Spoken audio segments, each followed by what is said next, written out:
Türkiye ve Mongoliya arxeologlarının yaqında Mongoliyanın şimalidagi Orqun daryosining bir tarmoqi bo'lgan Tuğul daryosi vodiysi. Ya'ni qadimki Uyg'ur tarixiy hujjatlaridagi Tuğlar daryosi vodiysi deyilib borgan arxeologik qazishda 9 o'g'izlarning, ya'ni 8 asrlardagi Orqun Uyg'ur imperiyasini qurgan asosli Uyg'ur qabilalarining g'oyib bo'lgan shahri To'g'u Baliqning o'rnini bayqagan. Toğu Balık tarixda Uyghur 9 Oğuz qabilalarining yaşagan ve miladi 715-yili 9 Oğuz Uyghur qabilalarining keyingi türk qag'alliqiga qarshi urush qilgan joyi bo'lish bilan tonilmoqda edi. Arxeologlar bu shahar xarobasining tepilishi Uyg'urlarning shaharchilik va shahar madaniyati tarixini 100 yil oldiga surganligini ilgari surmoqda. Toğu Balıqning keyingi türk qag'alliqi Xitoyning Tang xonadonligiga beqinib qolgan miladi 630-yillardan miladi 680-yillargacha bo'lgan oraliqdagi xaroblashish davrida qurilgan bo'lishi mumkinligi qayd qilinmoqda. Toğu Balık, ya'ni Sharqiy Balık shahrining ismi ikkinchi Köktürk qag'alliqining mangu tosh butiklarida, shundaqla Tang sulolasining tarixiy hujjatlarida tilga ilingan bo'lsa-mu, ammo milodi 840-yili Orxun Uyg'ur imperiyasi yig'ilib, Uyg'urlar janub va g'arb yo'nalishlariga, jumladan qadimgi ona tuproqlarining bir qismi bo'lgan Sharqiy Turkistonga ko'chishdan keyin tashlanib qolgan bu shaharning o'rni hozirga qadar bir sir bo'lib kelgan edi. Bu qitimliq arxeologik qazish turining mas'uli İzmir Katip Çelebi Üniversitesi Cemiyeşşünaslık ve İnsansşünaslık Fakültesi'nin müdiri, Türkolog, Profesör Şaban Doğan 14 Ağustos radyomuzun vaxtki məxsus ziyaretini qabul qilib, Birleşme Arxeologiya Atritining bu qitimliq qazishda bu joyning Toğu Balık ekanligini isbotlaydigan bayqashlarga erishganligini bildirdi. Bu Türk-Moğol ortak ekibi tarafından yapılan kapsamlı bir kazının hikaye. Şaban Doğan mındaq dedi. Bu Türk-Moğol Arxeologiya Atriti tarafidan elib berilgan hamkorlashma qazish turi edi. Tarixiy manbalarda Toğu Balık tilga ilingan bo'lsa-mu, lekin uning qaysi joyda ekanligi aniq emas edi. Bo'libmi biz Mongoliya arxeologlari bilan bo'lgan muzokiralarimizda qazish elib borgan joyning Toğu Balık bo'lishi mumkinligini qiyos qilishgan edik. Xizmatdoshlarimiz bilan elib borgan qazishda bu joyning Toğu Balık ekanligi rasmiy o'tirg'a qo'yildi. Bu joydagi bir bino xarobasidan tepilgan buyumlar buning Toğu Balık ekanligini rasmiylashtirdi. Şaban Doğanning qayd qilishicha, bu xarobalik tarixiy manbalarda Toğu Balıqning o'rni deb xotirlangan bo'lsa-mu, ammo burun kishilar bu joyni Xitoy tarixnomalaridagi Liao sulolasi, ya'ni Xitoylarga oid o'ltiraq makon degan qarashda bo'lib kelgan.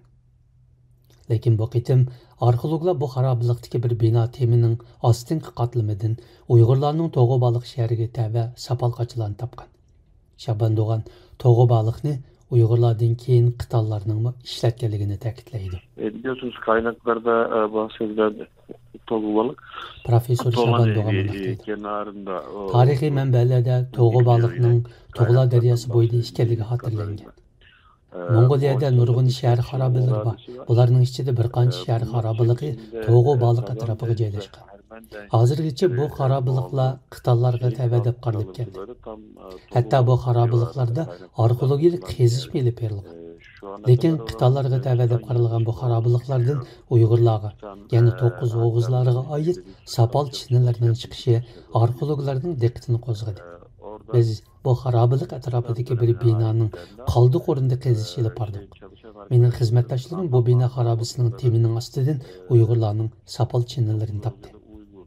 Profesör Şaban Doğan'ın qayd qilishicha, ilgari Xitoylarga tava deb qaralib kelgan bu xarobalik uningdan ilgariki davrlarda Uyg'urlarga oid bo'lib, keyinroq bu shaharni Xitoylar ishlatgan ekan.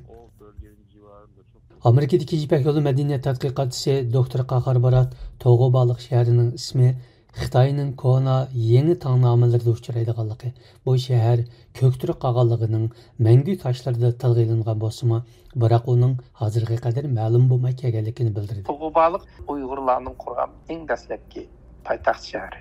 Tarixda Toğu Balık deb Orxun yozuvlaridan bor, Xitoychilardan bor, lekin naligini uqmaymiz. Hozir tepilgan bo'lsa, bu nayt yaxshi bo'libdi. Xitoydagi asosan Chu Tangshu, Shin Tangshuda asosan yozildi. Orxun mangu toshlarda Toğu Balık deb yozgan. Qahar Baratning 15 Ağustos vaqtdagi ziyoratimizni qabul qilganda ta'kidlashicha, Mongoliyada Uyg'urlarga oid bo'lgan nurg'un shaharlar Orqun Uyg'ur imperiyasi davrida qurilgan bo'lsa-mu, ammo To'g'u baliq uningdan burungi davrga vakillik qildi ekan. Orqun Uyg'ur mango taşları deydi. Qonchuy uchun baliq saldım, soğdular uchun, qonchuylar uchun Gumru deganim, maliklar uchun shahar saldım. İki qavat bo'ldi ekanda, shahar sepili. İki qavat. O'tirsida askarlar turdi. Qonchuy turadigan kichik sepilning ichida yana bir kichik darvoza, uningdan chiqqandan keyin yana bir kichik sepil o'ylava. Uning ichida haqiqiy podsho bilan qonchuy, xon bilan qonchuylar turdi. Bu vaqtda 760-yillarga to'g'ri kelgan bu boshqa bir tarix. To'g'u baliq degani bu boshqa tarix. Birinchi Turk xonligidan keyin bo'lgan bir davr. 630-yildan keyin silingan shaharlar. Professor Shaban Doğan To'g'u baliqning tepilishi Uyg'urlarning shaharchilik tarixini 100 yil oldiga suradiganligini qayd qilmoqda. O, buning Uyg'ur va Turkiya xalqlarining shu davrdagi shaharchilik hayotiga oid bir tarixiy bo'shliqni to'ldirganligini ta'kidlaydi. Bilinen en eski Uygur şehirleri biliyorsunuz. Shaban Doğan deydi. To'g'u baliqni hozirgacha ma'lum bo'lgan eng qadimiy Uyg'ur shahri deyishga bo'ladi. Qarabalsag'un uningdan bir qancha yillar qurilgan Baybaliq bular 8-asrning o'rtalarida, ba'zilari 751-yili, ba'zilari 758-yili qurilgan deyiladi. Tovadagi Porbajim shundaq. Lekin tarixiy manbalarda Uyg'urlar bilan ko'k turklarning 715-yili To'g'u baliqda urushganligi qayd qilinmoqda. 715-yildagi urushda bor bo'lgan To'g'u baliq buningdan xeyli yillar burun qurilgan bo'lishi kerak. Professor Shaban Doğan'ın aytishicha To'g'u baliq birinchi ko'k turk qag'anligi Tang sulolasiga munqariz bo'lib qolgan 630-yillardan 680-yillar orasida qurilgan bo'lishi mumkin deb qiyos qilinmoqda ekan. Şu çok net. Artık Türk yazıtlarında, Köktürk yazıtlarında, Orhun abilerinde Professor Shaban Doğan nerede olduğu bilinemeyen shunisi nayta aniqki Türk yazma yodikorliklarida, Köktürk abidelerida, Orqun mangu toshlarida tilg'ilangan, ammo qaysi joyda ekanligi bilinmagan bir shaharni hamda topdik. Bu tarixdagi bir bo'shliqni to'ldirdi. Ikkinchidan, bu turklarning o'ltiraq hayotga ko'chish davrini yana bir 100 yil oldiga surmoqda. Yani bu Türklerinin şehircilik ve o'ltiraq hayotiga oid bir bo'shliqni to'ldirdi. Halbuki To'g'u baliqning tepilishi Xitoy hukumati Uyg'urlarni Xinjiangda Junxo millati o'rtaq gavdasini barpo qilishning yadrolik nishoni qilib, Uyg'ur tarixi va arxeologiyasi ularning Uyg'ur kimligini Junxo millatining bir parchasi sifatida qayta shakllantirishda sazgur siyosiy tema bo'layotgan bir paytda. Bo'libmi ba'zi Xitoy tarixshunoslar Uyg'urlarning Uyg'ur eliga 9-asrda ko'chib kelganligi, Xitoylarning bo'lsa bu rayondagi asli yerli xalq ekanligini ilgari surayotgan bir paytda yo'riqlik chiqdi. To'g'u baliqning tepilishi Xitoyning Uyg'urlarni atalmish Junxo millatining partiyasi sifatida qayta shakllantirish bosqichida azaldan keskin talash tortish temasi bo'lib kelgan Uyg'ur tarixi, arxeologiyasi va Uyg'urlarning kelish manbasiga doir talash tortishlarni texmi keskinlashtirdigandek ko'rinmoqda. Uyg'ur folklorshunos Türkiye Ege Üniversitesi'nin profesörü Doktor Alimcan İnayet, Xitoyning tarixiy hujjatlaridami Uyg'urlarning Mongoliyadagi Tug'la daryosining shimolidan tortib Tangri tog'larigacha bo'lgan keng zaminda yashaganligi xotirlanganligini ta'kidlaydi. Uyg'urlar qadimki davrlardan boshlab Sharqiy Turkiston jo'rafiyasida yashagan yerlik xalqdir. Uyg'urlar Xitoy tarixiy manbalarida ba'zida Uyg'ur, ba'zida Dingling, Tele, ba'zida Gaucho, ba'zida 9 Oğuz degan ismlar bilan xotirlangan. Suynamining shu telelar tashkilotida shu Uyg'urlarning Tula daryosining shimolida ham Yivo, ya'ni Kumulning g'arbida, Qara shahrining shimolida, Aqtaq, ya'ni Tangri bag'rida yashaganligi haqida ma'lumotlar berilgan.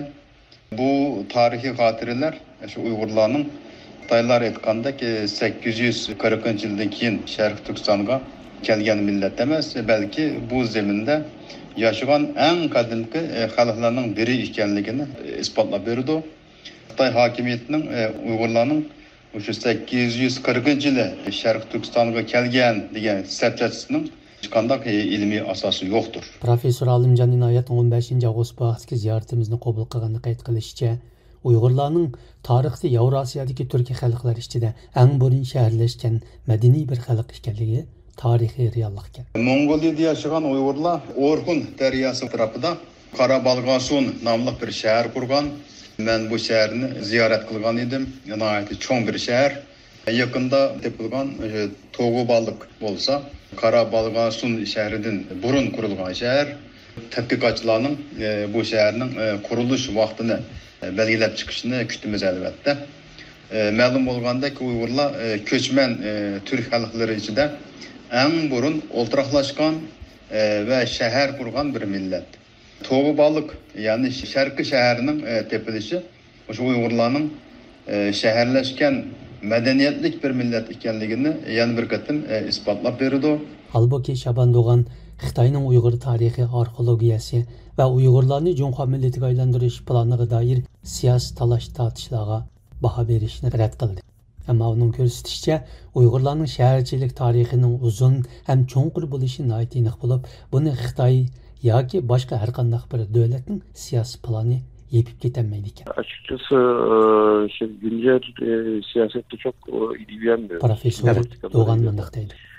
Ochiqini aytganda kun tartib xarakterlik siyosatga, xususan Xitoyning siyosatlariga bak ko'ngil bo'lib ketmaymiz. Biz faqat ilm axloqi ramkasi ichida haqiqatni o'tirib qo'yamiz. Biz shunda qaraymiz. Nima o'ylasak, cheklanmay so'zlaymiz. Ammo turk shaharchilik va madaniyatining nihoyat cho'nqur va qadimiy ekanligi aniq. Bu Xitoy yoki boshqa bir davlatning siyosiy harakatlari bilan yepib ketgan bo'ladigan bir masala emas. Ma'lum bo'lishicha, To'g'il daryosi, ya'ni Tug'la daryosi vodisidagi bu qitimliq arxeologiyalik qazish Turkiya Turk ishbirligi va koordinatsiya idorasining yordamida olib berilgan. 30 kishi qatnashgan bu arxeologiyalik qazishni Turkiya İzmir Katip Çelebi Üniversitetining Jamiyatshunoslik va insonshunoslik fanlari fakultetidagi tadqiqotchilar bilan Mongoliya Fan akademiyasining arxeologiya institutidagi tadqiqotchilarning hamkorlashib olib borganligi qayd qilinmoqda.